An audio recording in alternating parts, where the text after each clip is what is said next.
Graça e paz. Sejam bem-vindos à nossa aula de número 3 da disciplina Introdução Bíblica. Vamos dar continuidade falando sobre a inspiração das Escrituras. Só que agora nós vamos adentrar na inspiração que diz respeito ao Novo Testamento. Então eu quero convidar vocês a estarem caminhando comigo nessa direção.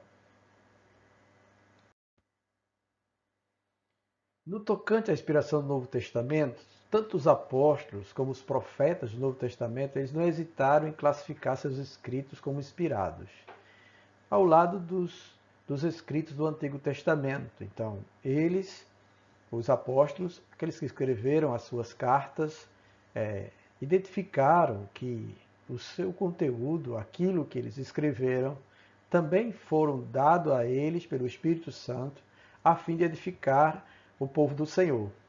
E aí, esses seus livros eles eram respeitados, eram colecionados e também circulavam entre a igreja primitiva como escritura sagrada. É tanto que as cartas do apóstolo Paulo e as cartas do apóstolo Pedro, as cartas do apóstolo João, elas foram sendo copiadas e levadas a diversas comunidades cristãs. A gente observa na carta do apóstolo Pedro, por exemplo, que ele escreve aos crentes de várias regiões, da Galácia, do Ponto, Capadócia, Bitínia e etc. Então a gente percebe que ele escreveu uma carta e quis que esta carta ela circulasse entre as demais comunidades cristãs que eram constituídas naquela região da Ásia Menor por maioria gentílica. Já Paulo também escreve suas cartas e quando ele escreve a carta de Colossenses, que ele não fundou a igreja em Colossos, mas o seu conservo Epáfras foi que fez isso, ele escreve a carta aos Colossenses e ele pede, no fim da carta, que esta carta seja lida também na igreja de Laodiceia. E que a carta que foi escrita à igreja de Laodiceia fosse lida também em Colossenses. Então a gente percebe que durante o período da igreja primitiva, da fundação da igreja do Senhor Jesus Cristo, da proclamação do Evangelho, da expansão do reino de Deus, eles escreveram e eles não hesitaram então em classificar os seus escritos como inspirados, como aquilo que servia para edificar a igreja e conduzir a igreja conforme a vontade de Deus. Tá? Esse é um ponto fundamental que a gente precisa refletir acerca disso aí. E a promessa de Cristo, de que o Espírito Santo guiaria os discípulos no ensino de suas verdades, é que constitui o fundamento da igreja. Aí, dessa forma, o Novo Testamento em si mesmo reivindica a inspiração divina. Porque uma vez que Cristo disse que eles receberiam o Espírito Santo e esse Espírito os guiaria a toda a verdade e ensinaria toda a verdade, então há uma prova aí de que o Espírito Santo iria inspirar os discípulos do Senhor, os apóstolos do Senhor, para poder escrever toda a doutrina do Senhor e os desígnios que o Senhor Jesus desejaria que fossem vivenciados por sua igreja. E o cumprimento disso é aclamado, tá bom, pelo ensino dos apóstolos com os seus escritos, com as suas cartas, com os evangelhos, as cartas e tudo que foi deixado para nós no Novo Testamento.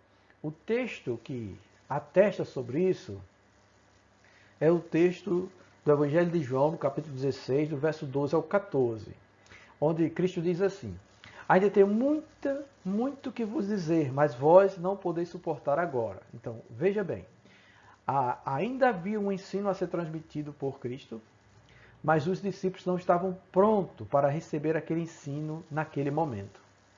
Então, o que Cristo anuncia? Que quando o Espírito Santo vier, quando vier, porém, o Espírito da verdade, ele vos guiará a toda a verdade, porque não falará por si mesmo, mas dirá o que tiver ouvido e vos anunciará as coisas vindouras. Ele me glorificará, porque receberá do que é meu e vou-lo há de anunciar, ou vou-lo anunciará. Então, veja o que o texto bíblico diz, que os discípulos não estavam preparados para receber todo o ensino do Senhor Jesus.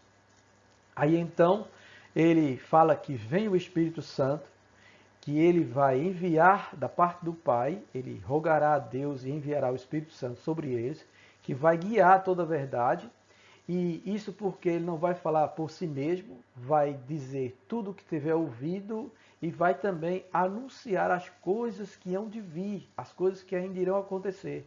Foi isso que aconteceu com o apóstolo João, ao escrever o livro do Apocalipse. Ele anunciou as coisas que já aconteceram, que estariam acontecendo e que viriam a acontecer.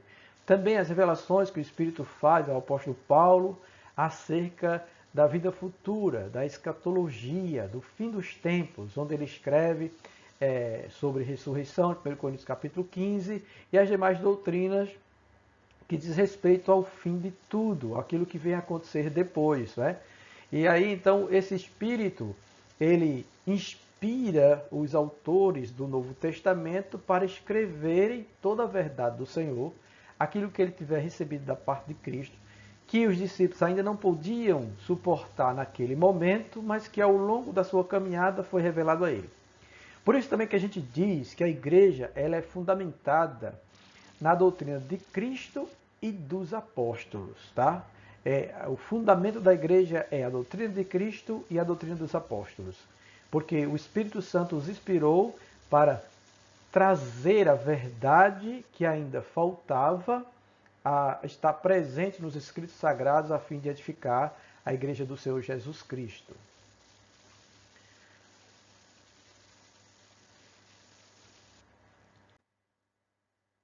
Quanto à promessa de Cristo a respeito da inspiração, nós podemos observar o seguinte. Primeiro, tá bom, é a questão da comissão dos 12. O Senhor Jesus escolhe 12 discípulos ou 12 apóstolos para poder levar adiante a teologia do Novo Testamento ou os escritos sagrados. E aí é dito assim, em Marcos capítulo 10, versos 7, 19 e 20. Indo pregai, dizendo, é chegado o reino dos céus. Mas quando vos entregarem, não cuideis de como ou que haveis de falar, porque naquela hora vos será dado o que haveis de dizer. Porque não sois vós que falais, mas o Espírito de vosso Pai é que fala em vós. Então, mais uma prova, tá bom, acerca da inspiração, é que no momento que fosse necessário que os discípulos anunciassem ou falassem acerca do reino de Deus, ou do reino dos céus, que é a mesma coisa, tá bom? O próprio Espírito estaria neles, ele inspiraria a eles a responder adequadamente sobre este reino dos céus, sobre o Evangelho, sobre o reino de Deus. Tá? Isso também é dito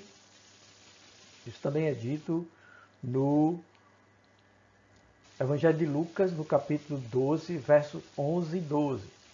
Quando, pois, vos levarem às sinagogas, aos magistrados e às autoridades, não estejais solícitos de como ou do que haveis de responder, nem do que haveis de dizer. Porque o Espírito Santo vos ensinará na mesma hora o que deveis dizer. Então, mais uma prova, tá bom, de que o Espírito Santo inspirou os discípulos, os autores do Novo Testamento, é dito em Lucas capítulo 12, porque quando eles forem levados às autoridades diante deles, eles estarão dando depoimento, estarão testemunhando acerca de Cristo. E isso só vai ser possível porque o Espírito Santo vai ensinar a eles tudo o que eles devem dizer. Então, isso é prova de que os apóstolos também foram inspirados pelo Espírito Santo para escrever os seus ensinos. Um outro ponto a considerar é o envio dos 70. Em Lucas 10, 9 e o 16, vai falar sobre isso. Curai os enfermos que nela houver e dizei-lhes, é chegado a vós o reino de Deus. Quem vos ouve, a mim me ouve, e quem vos rejeita, a mim me rejeita. E quem a mim me rejeita, rejeita aquele que me enviou. Então, este envio dos 70, que saíram de 2 em 2 para levar o Evangelho do Senhor, também é algo que denota a inspiração, porque eles vão levar o ensino do próprio Senhor. E quem aceita ou quem ouve esse ensino, ouve ao Senhor. Quem rejeita esse ensino, rejeita o Senhor. É isso que está escrito para nós. Então, é mais uma prova, tá bom? De que os discípulos do Senhor foram inspirados pelo Senhor para levarem a verdade do Senhor. Um terceiro ponto é a questão do Sermão do Monte, e onde Marcos fala, né, um pedaço desse sermão no capítulo 3, no verso 11, dizendo assim: pois quando os conduzirem para vos entregar, não vos preocupeis com o que haveis de dizer, mas o que vos for dado naquela hora, isso falai. Porque não sois vós que falais, mas sim o Espírito Santo. Mais uma vez, o Espírito Santo, ele vai ser aquele que é responsável para colocar a palavra certa na boca dos irmãos quando eles forem responder alguma coisa. O outro ponto é a questão dos ensinos de Jesus durante a última ceia. Então, João 14, 26 e João 16, 13 diz assim: mas o ajudador, ou o consolador, o Espírito Santo, a quem o Pai enviará em meu nome, esse vos ensinará todas as coisas, e vos fará lembrar de tudo quanto eu vos tenho ensinado ou tenho dito. No verso 13 do capítulo 16, vai dizer: quando vier, porém, aquele, o Espírito da verdade, que é o Espírito Santo, ele vos guiará toda a verdade, porque não falará por si mesmo, mas dirá o que tiver ouvido e vos anunciará as coisas vindouras. Mais uma prova, tá bom, de que realmente Cristo falou sobre esta inspiração, sobre o Espírito Santo estar guiando os seus discípulos naquilo que eles devem ensinar, naquilo que eles devem falar ou anunciar acerca da verdade de Deus e acerca das coisas vindouras também.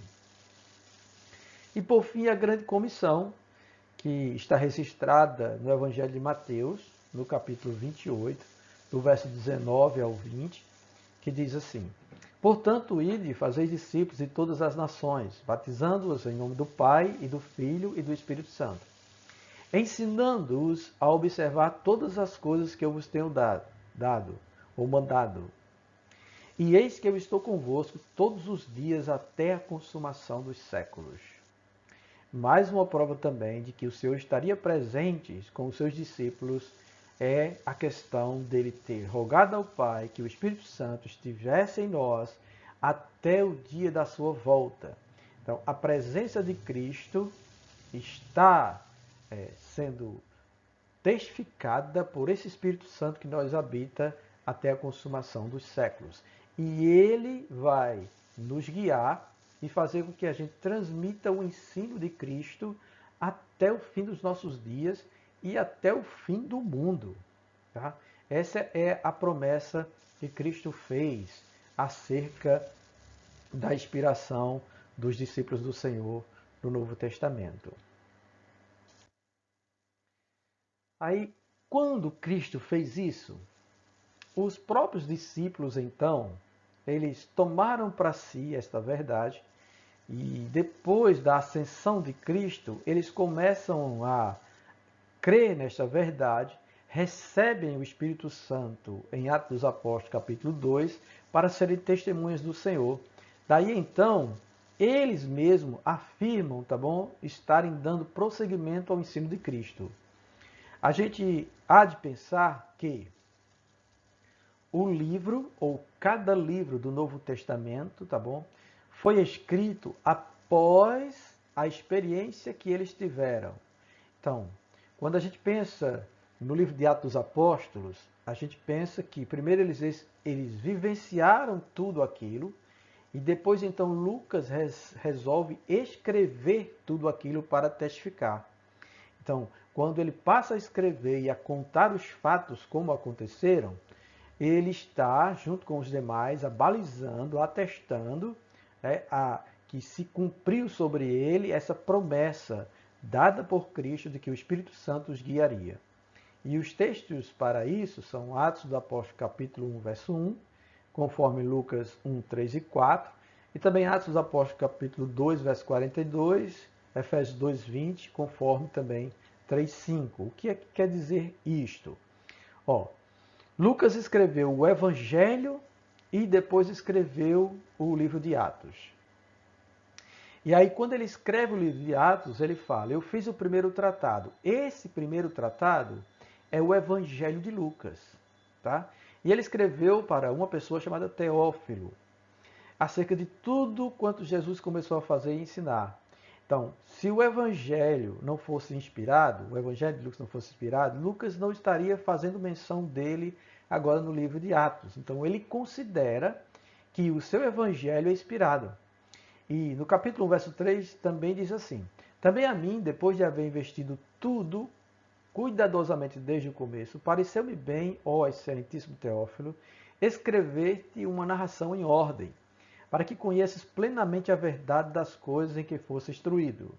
Então, veja que o Espírito Santo inspira Lucas a escrever todos os fatos acerca de Jesus, da vida dele, do Evangelho, do seu Jesus Cristo, para que Teófilo, esse excelentíssimo Teófilo, viesse a conhecer a verdade e fosse instruído nessa verdade. Aí, depois, em Atos dos Apóstolos, ele fala que agora escreve um outro livro, que é o livro de Atos, fazendo menção do primeiro livro que ele escreveu, que é o livro de Lucas, para que ele possa realmente contemplar aquilo que Jesus começou a fazer e a ensinar, testificando, então, a, a verdade que ele escreveu no Evangelho de Lucas. Então, eles mesmos, tá bom, já consideravam seus escritos como inspirados. Já em Atos dos Apóstolos, capítulo 2, verso 42, o texto vai dizer que eles perseveravam na doutrina dos apóstolos, na comunhão e no partido do pão e nas orações. Efésios 2 vai falar que eles eram edificados sob o fundamento dos apóstolos e dos profetas, sendo o próprio Cristo a principal pedra de esquina. Efésios 3 vai dizer, o qual em outras gerações não foi manifestado aos filhos dos homens, como se revelou agora no Espírito aos seus santos apóstolos e profetas. Quando você lê esses textos, você começa a perceber que os próprios discípulos, ou a igreja do Senhor Jesus Cristo, estavam crendo nos escritos do Novo Testamento para realmente conduzir-se na fé. Então, é por isso que o texto vai dizer que eles perseveravam na doutrina dos apóstolos. Então, os apóstolos escreveram cartas e escreveram os evangelhos para que a própria igreja permanecesse firme na doutrina deles. Efésios vai dizer que eles eram edificados sob o fundamento dos apóstolos e dos profetas. Aí ele faz menção daquilo que foi escrito. E junto a isso, ele junta também o escrito do Velho Testamento, onde ele menciona os profetas, tá? Aquilo que foi escrito lá atrás também é para a edificação da igreja. E Efésios 3 ele vai falar, sabe, que agora foi manifestado ao Filho dos Homens, conforme revelado pelo Espírito Santo, aos santos apóstolos e profetas. Então, esses santos apóstolos são os apóstolos que o Senhor escolheu, inspirou eles para escrever os escritos do Novo Testamento e assim edificar a igreja do Senhor. Também um outro ponto que corrobora com essa promessa reivindicada pelos discípulos é a comparação entre o Novo e o Antigo Testamento. Aí nós temos a segunda carta do apóstolo Pedro, no capítulo 3,16, em que ele equipara a escritura de Paulo, que Paulo escreveu, aos escritos do Velho Testamento. Assim também como temos 1 Timóteo 5,18, conforme Lucas 10,7, onde Paulo faz citação do Evangelho de Lucas. Então quer dizer que ele acredita que o Evangelho de Lucas seja um escrito inspirado. Então, tudo isso, tá bom, está registrado nas escrituras desses textos. Então, olha só. A segunda carta de Pedro, no capítulo 3, no verso 16, é dito: como faz também em todas as suas epístolas, ele está falando de Paulo, nelas falando acerca destas coisas, nas quais há pontos difíceis de entender, que os indoutos e inconstantes torcem, como também faz com as Escrituras, para a sua própria perdição. Aí, nesse texto nós percebemos, tá, que ele utiliza aquilo que Paulo escreveu, ou os escritos de Paulo, como escrituras. Porque ele usa essa comparação, como fazem também com as outras escrituras. Então, outras escrituras refere-se aos escritos do Velho Testamento. Mas ele fala sobre as epístolas de Paulo. Então, ele equipara as epístolas de Paulo com as escrituras do Velho Testamento. E aí, então, nós entendemos, tá, que eles reivindicam a inspiração dos escritos deles também por meio disso. 1 Timóteo, capítulo 5, verso 18, vai dizer, porque a Escritura diz, não atarás a boca ao boi quando debulha, e diga ao trabalhador do seu salário. Isto, tá, está escrito em Lucas 10, 7. Então, o que Paulo está dizendo que a Escritura diz, está no escrito do Novo Testamento. Então, Paulo está citando Lucas e está dizendo que esse escrito de Lucas é escritura sagrada. Tá bom? É a escritura. Então, eles mesmos reivindicam essa inspiração, tá, que Deus deu a eles para escreverem. 1 Timóteo 4,11 vai falar: manda estas coisas e ensina-as, até que eu vá, aplique a leitura, a exortação e ao ensino. Paulo falando a Timóteo sobre isso.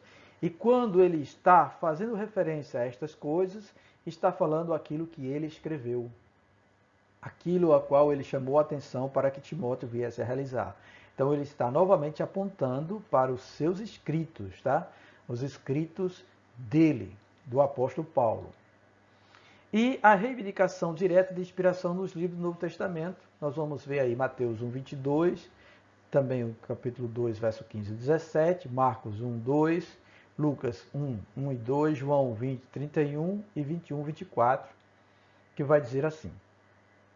Mateus 1:22 vai falar que tudo isso aconteceu para que se cumprisse o que fora dito da parte do Senhor pelo profeta.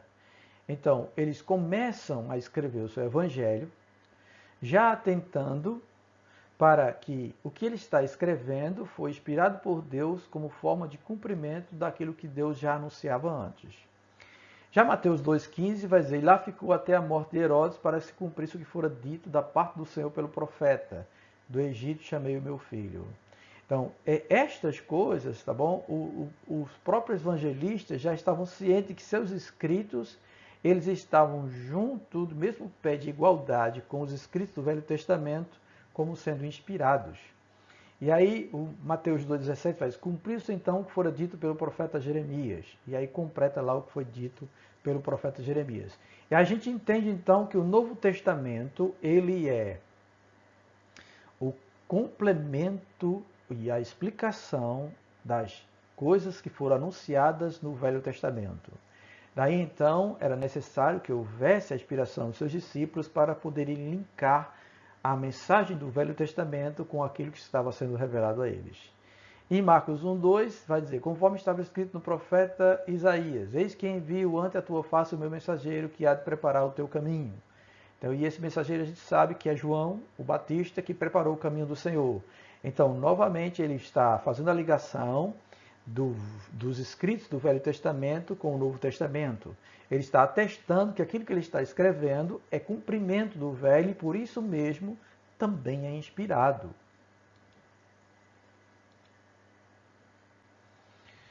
Lucas 1:1 vai falar: visto que muitos têm empreendido em fazer uma narração coordenada dos fatos que entre nós se realizaram, segundo nos transmitiram os que desde o princípio foram testemunhas oculares e ministros da palavra. Ele está falando que ele resolveu então escrever, e muitas pessoas tentaram empreender isso, fazer uma narração daquilo que foi testificado aos apóstolos, né? Foram transmitidos a eles pelo próprio Cristo, como sendo testemunhas oculares do Senhor, e como sendo aqueles que foram comissionados para serem os ministros do Senhor, ministros da palavra. Então ele resolve então escrever isso, porque isso que está sendo escrito diz respeito ao que o Senhor inspirou para os seus apóstolos escreverem. Já o evangelista João, ele escreve também dizendo que tudo que ele escreveu foi escrito para que as pessoas creiam que Jesus é o Cristo, o Filho de Deus. E para que, crendo nesse Jesus, tenham vida em seu nome, ou recebam a vida eterna. Né? E ele fala: este é o discípulo que dá testemunho destas coisas, e as escreveu, e sabemos que o seu testemunho é verdadeiro. Então, eles mesmos, tá bom, reivindicam que seus escritos são inspirados, e têm um propósito, e o propósito é realmente testificar acerca de Jesus Cristo, de quem ele é, da obra dele, e daquilo que ele veio realmente conceder a nós seres humanos, que é a salvação eterna em Cristo Jesus. E em virtude disso também, há apoio à reivindicação de inspiração do Novo Testamento. Existem dois tipos de evidências que demonstram haver total apoio a isso, que o Novo Testamento realmente é um escrito inspirado, faz parte daquilo que Deus resolveu deixar como escritura sagrada para nós. Uma delas acha-se dentro do próprio Novo Testamento e a outra é iniciada com os pais da igreja, que seguiram logo após os apóstolos. Quem são os pais da igreja? Como a gente deve entender isso? Bem, houve os apóstolos do Senhor e, obviamente, eles viveram sobre a terra determinado tempo e aí vieram a falecer. E quem então iria dar continuidade a esta obra de expandir o reino de Deus? Foram outros que foram alcançados e que se tornaram então os pais da igreja primitiva, aqueles que iriam levar adiante o crescimento da igreja. Então, houveram a primeira geração dos pais da igreja, depois a segunda geração dos pais da igreja, até que a igreja se expandisse por todo o mundo conhecido da época. Então, existem estas evidências. E a primeira delas é a leitura pública dos livros do Novo Testamento. Lucas 4,16 e Colossenses 4,16 vai falar sobre isso. Chegando a Nazaré, onde fora criado, entrou na sinagoga no dia de sábado, segundo o seu costume, levantou-se para ler. Isso foi quando Jesus chegou na sinagoga e ele passou então a ler os escritos sagrados. Tá? Aí, em Colossenses capítulo 4, Paulo diz: depois que for lida esta carta entre vós, que é a carta de Colossenses, fazei que o seja também na igreja dos Laodicenses. E a de Laodiceia, lede-a vós também. Então, havia a carta de Colossenses e havia a carta de Laodiceia. E Paulo pede que a carta de Colossenses seja lida em Laodiceia para a edificação dos irmãos e a de Laodiceia seja lida em Colossenses para a edificação dos irmãos. Então, a gente percebe aí, tá bom? Esse apoio da inspiração dos livros do Novo Testamento quando Paulo, os discípulos, ordenam que sejam lidos, conforme Cristo também leu os escritos do Velho Testamento nas sinagogas. A circulação dos livros também. Aí o texto que nós lemos, de Colossenses 4,16, já fala sobre essa circulação. Colossenses deve ser lido em Laodiceia, Laodiceia deve ser lido em Colossenses. Pedro também, quando escreveu sua carta, ele pediu que a carta fosse enviada às diversas regiões, ou diversas igrejas localizadas naquelas regiões. Então, ele pede que os livros ou os escritos do Novo Testamento circulem entre a igreja. E por isso há uma grande cópia desses manuscritos espalhadas mundo afora, como é conhecido na história da igreja cristã. Também nós podemos ver a questão da coleção dos livros do Novo Testamento. Segundo Pedro 3, 15 e 16, vai trazer assim: e tende por salvação a longanimidade de nosso Senhor, como também o nosso amado irmão Paulo vos escreveu, segundo a sabedoria que lhe foi dada. Como faz também em todas as suas epístolas, nelas falando acerca destas coisas, nas quais há pontos difíceis de entender, que os indoutos e inconstantes torcem, como fazem também com as outras escrituras, para a sua própria perdição. Aqui nós percebemos, tá bom, que quando ele fala, como faz também em todas as suas epístolas, há um conjunto de escritos. E aí é onde a gente chama a questão da coleção de escritos. Essa coleção, tá bom, era copiada e era enviada para as demais igrejas, e eles a tinham como inspiradas porque ensinavam a verdade do Senhor e as coisas também que haviam de vir.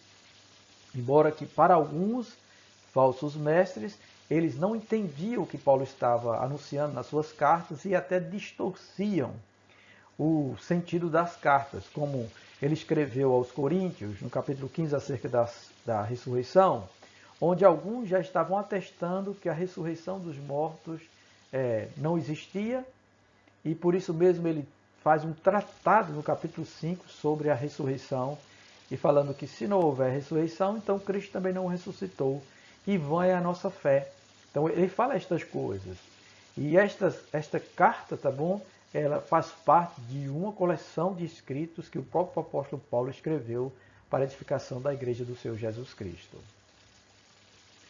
Também tem a citação dos livros do Novo Testamento. A gente já viu parte disso no slide anterior, que é onde Lucas escreve sobre não atar a boca ao boi enquanto ele debulha, e Paulo cita ele, né?